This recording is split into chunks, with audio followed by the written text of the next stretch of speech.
Hey guys, நம்ம AK அவர்களுடைய good bye ugly படத்தோட ட்ரெய்லர் பார்த்தீங்கன்னா அஃபிஷியலான அப்டேட் பார்த்தீங்கன்னா கிடைச்சிருக்கு. ஸோ அதை பற்றி தான் இந்த ஒரு வீடியோவில் நம்ம பார்க்க போகிறோம். அதுக்கு முன்னாடி நம்ம சேனலை இன்னும் சப்ஸ்கிரைப் பண்ணலாம், சப்ஸ்கிரைப் பண்ணிக்கிங்க. வாங்க வீடியோக்குள்ள போகலாம். ஆதிக் ரவிச்சந்தர் அவர்களோட டைரக்ஷன்ல மைத்ரி மூவி மேக்கர்ஸ் தயாரிப்புல ஜிவி பிரகாஷ் அவர்களுடைய மியூசிக்ல ஏகே அவர்கள் இப்போ நடிச்சு முடிச்சிருக்கிற படம் தான் குட் பை அக்லி. இந்த படத்தோட first single and second single வெளியாகி ரசிகர்களுக்கு ஒரு வேற லெவல் ட்ரீட்டா பார்த்தீங்கன்னா அமைஞ்சிருக்கு.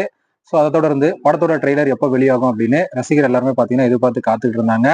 அந்த வகையில ஏப்ரல் 3ஆம் தேதியே பார்த்தீங்கன்னா வெளியாகும் அப்படின்னு எதிர்பார்க்கப்பட்டது. ஆனா இன்னைக்கு ஏப்ரல் 4 இன்னைக்கு பார்த்தீங்கன்னா படத்தோட ட்ரெய்லர் ரிலீஸ் ஆக போகுது அப்படின்னு ஒரு நியூ போஸ்டர் மூலமா பார்த்தீங்கன்னா படக்குள்ள அறிவிச்சிருக்காங்க. ஸோ ட்ரெய்லர் எப்படி இருக்க போகுது அப்படிங்கிற ஒரு எதிர்பார்ப்பு பார்த்தீங்கன்னா ரசிகர் மத்தியில இருந்துட்டு வருது.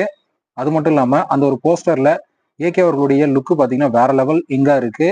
ஸோ இது ரசிகர் மத்தியில பாத்தீங்கன்னா ஒரு ஆர்வத்தை தூண்டி இருக்கு அப்படின்னே சொல்லலாம். ஸோ இந்த படத்துல நிறைய கெட்டப்ல பாத்தீங்கன்னா ஏகே அவர்கள் நடிச்சிருக்காரு. ஸோ இதனாலே இந்த ஒரு ட்ரெய்லரை பார்க்க பாத்தீங்கன்னா ரசிகர் மத்தியில மிகப்பெரிய ஒரு ஆர்வம் இருந்துட்டு வருது. ஓகே ஃப்ரெண்ட்ஸ், ஏகே அவர்களுடைய குட் பை அக்லி படத்தோட ட்ரெய்லருக்காக யாரெல்லாம் வெயிட் பண்றீங்க அப்படிங்கிறத கமெண்ட்ல சொல்லுங்க. இந்த வீடியோ பிடிச்சிருந்தா லைக் பண்ணுங்க, ஷேர் பண்ணுங்க. இது போன்ற சினிமா செய்திகளை தெரிந்து கொள்ள நம்ம சேனலை சப்ஸ்கிரைப் பண்ணி சப்போர்ட் பண்ணுங்க. அடுத்த ஒரு வீடியோல பார்க்கலாம்.